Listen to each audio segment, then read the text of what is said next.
யாராவது யாருமே ஹிஸ்டரியில் பார்த்தாக்கா யாருக்குமே சுகம் இல்லை வரும். இந்த வருடம் பேர் என்ன? துக்காலை.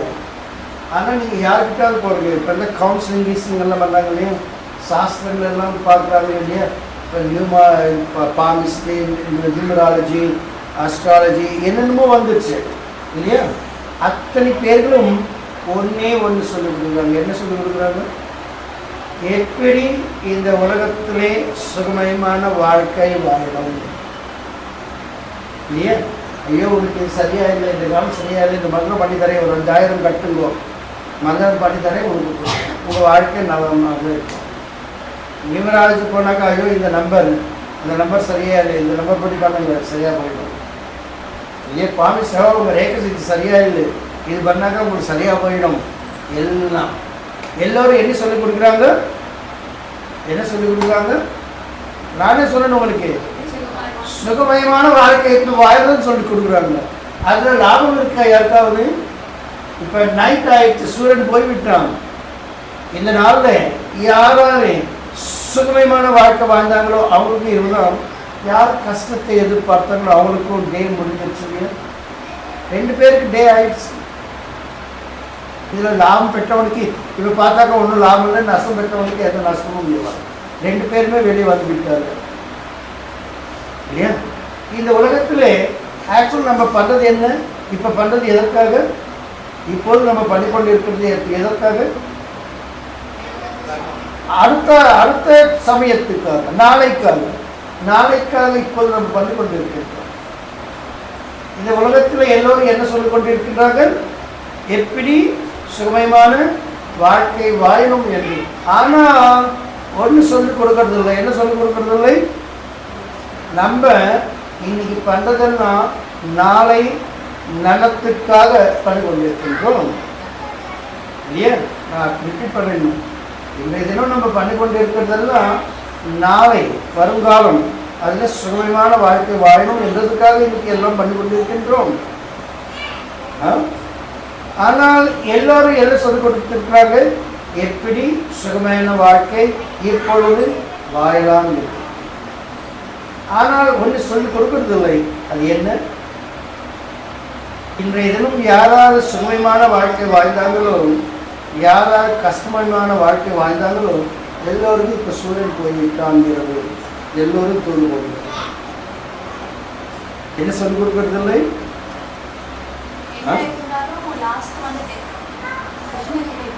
25% வந்துருக்குங்க.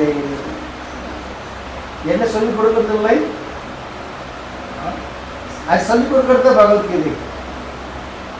என்ன சொல்லிக் கொடுக்கறதில்லை யாருமே?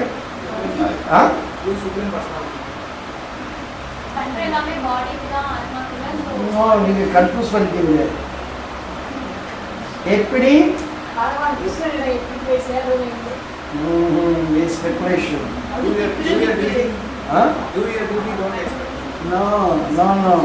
எல்லோரும் சுமை. இது நல்லா இல்லை, அது துக்காலயம். எல்லோருக்கும் தெரியும் இந்த உலகம் துக்காலயம் என்று. இருந்தாலும் அவங்க எல்லோரும் சொல்லிக் கொடுக்கிறது எப்படி சுகமயமான வாழ்க்கை வாழலாம் என்றுதான். அதனால ஒரு மிஸ் லிங்க் இருக்கு. அவங்க என்ன சொல்லிக் கொடுக்கறதில்லை? இன்றைய தினம் நம்ம பண்ணிக்கொண்டு இருக்கிறதெல்லாம் நாளை நடப்பிற்காக.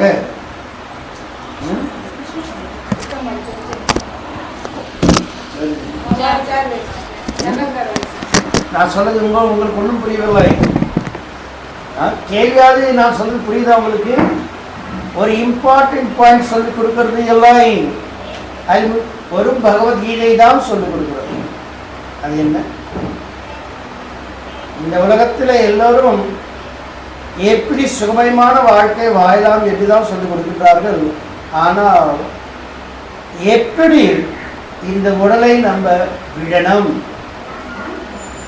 அந்த சமயத்திலே எப்படி நம்ம பாவனை இருக்கணும் என்று சொல்லி அந்த நாளைக்கு அந்த காலே மாம் ஏவ ஸ்மரன் முக்தா கலேவரம்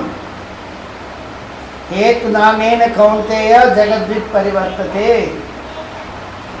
எப்பொழுது நம்ம இந்த உடலை விடுறோமோ அந்த சமயத்திலே நம்ம பாவனை எப்படி இருக்கோ அதுதான் அடுத்த பிறவிலே நம்ம பெற போகிறோம்.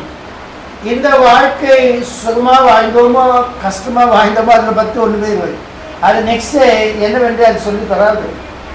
நீ கஷ்டத்தை அனுபவிச்சியோ சுகத்தை அனுபவிச்சியோ அது என்றது பரீட்சையில் மார்க்குக்கு வரவே வராது. பரீட்சையில் மார்க்கில் நீ கஷ்டத்தை அனுபவிச்சியோ சுகத்தை அனுபவிச்சியோ, ஆனால் உன்னுடைய உடல் விடுறும் போது நீ எந்த பாவனத்துடன் இருந்தியோ அதுதான் வருது. கஷ்டத்தை அனுபவித்தால் என்ன பாவனை இருக்கும் உடல் விடுறும் போது, சுகத்தை அனுபவித்தால் என்ன பாவனை இருக்க போகுது உடலை விடுறும் போது என்றுதான் கேள்வி. நான் சொல்றது உங்களுக்கு புரியுதுங்களா? ஒரு கேள்வி, ஒரு அம்மா பாவம் ரொம்ப கஷ்டத்தில் கேட்டு இருந்தது. அவங்களுக்கு கல்யாணமாகி யங் ஏஜ் ஹஸ்பண்டு, அவங்களுக்கு ஒரு பொண்ணு ஒரு பையன், சின்ன சின்ன பசங்க. அவங்க ஹஸ்பண்ட் ஆக்சிடெண்ட்டில் இறந்துட்டாங்க. அந்த அம்மாவுக்கு ஒன்றுமே இல்லை. அப்பா அம்மா ஏதோ கொஞ்சம் கொஞ்சம் உதவி பண்ணுறாங்களோ, நான் என்ன பண்ணணும், என்னுடைய ஃப்யூச்சர் என்ன கேள்வி. அதுக்கு அவங்க பதில் ஏதோ ஒரு சொல்கிறாங்க. நான் சொல்கிறது புரியுதுங்களா? கேள்வி எப்படி சுகமயமான வாழ்க்கை வாழணும் என்றதை எப்படி நம்ம பாவனை பகவான் மேலே வைக்கணும்.